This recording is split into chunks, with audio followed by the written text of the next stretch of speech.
విశ్వాసపు స్థాయిలు 3 ఉంటాయి. ఒకటి, దేవుడు ఏదన్నా చేస్తే నేను ఖచ్చితంగా వస్తాను అనేది, అది ప్రారంభం. రెండవది, ఎప్పటికైనా చేస్తాడులే, ఈరోజు కాకపోతే రేపైనా కొన్నాళ్ళకైనా చేస్తాడులే అనే ఒక నమ్మకం. మూడవది, చేసినా చెయ్యకపోయినా నా దేవుడు దేవుడే. సహాయము జరిగినా లేకపోయినా, నా జీవితంలో అద్భుతం జరిగినా జరగకపోయినా, జరిగినప్పుడు కనపరిచే విశ్వాసాన్ని కన్నా జరగనప్పుడు కనపరిచే విశ్వాసం గొప్పది. ఎందుకంటే ఆయన చిత్తానికి లోబడుతామని సంకేతం అది.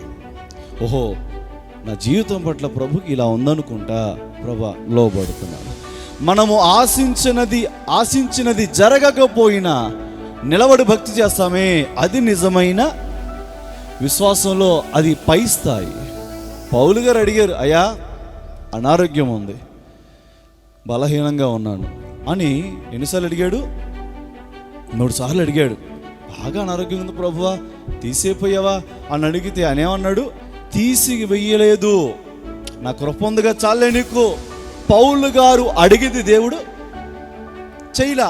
అలాగని విశ్వాసాన్ని కోల్పోయాడా? అదే అంటున్నాడు, నా విశ్వాసాన్ని నేను కాపాడుకున్నా. నాకు రోగము ఉన్న అదే విశ్వాసం, రోగము లేకపోయినా అదే విశ్వాసం.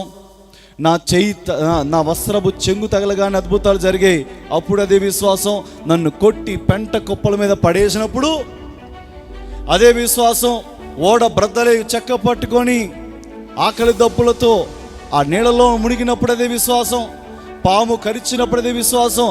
విశ్వాసంలో ఓడిపోలేదు. అది అన్నాడు, నా విశ్వాసాన్ని నేను కాపాడుకున్నా. నేను మంచి పోరాటం చేశా, విశ్వాసాన్ని కాపాడుకున్నా, నా పరుగును కడముట్టించాను.